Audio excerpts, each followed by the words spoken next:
Non, mais les Haïtiens sont les premiers Africains déportés dans la Caraïbe qui ont brisé les chaînes de l'oppression. Nous devons savoir que Haïti a eu pour vocation de libérer toutes les nations opprimées. Ce qu'on ne dit pas assez souvent, lorsque la Grèce a été dominée par les Ottomans, au milieu du 19e siècle, ce sont les Haïtiens, sous la présidence de Jean-Pierre Boyer, qui ont libéré la Grèce. Et ce sont des choses qui n'apparaissent pas dans les manuels scolaires. Une autre information inédite, c'est grâce à la Voix d'Haïti que l'État d'Israël a été créé en 1948. Donc ça, ce sont des choses que les gens doivent savoir.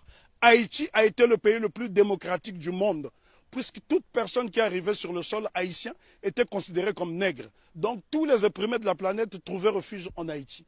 Et ce pays est devenu aujourd'hui une vitrine effrayante de la pauvreté. Je suis obligé d'insister sur le mot de vitrine parce qu'il a subi un blocus qu'aucune nation n'avait subi.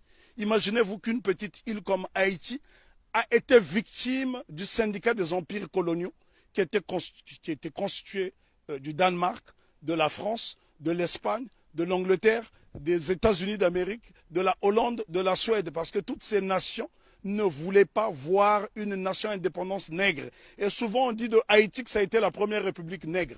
Non, Haïti n'a jamais été une première république nègre, ça a été un empire africain reconstitué, puisque l'empereur Jean-Jacques Dessalines va se faire couronner empereur Jacques Ier. Donc c'est la noblesse africaine.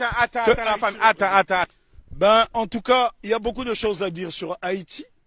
Haïti est un modèle de fierté et de dignité. Ce sont les Haïtiens qui ont montré à la race noire tout entière ce que c'est que la dignité. Pour la bonne et simple raison, c'est en 93 ans après la révolution de Saint-Domingue, celle-ci va inspirer les Éthiopiens qui vont être conseillés par un digne fils d'Haïti du nom de Benito Sylvain qui sera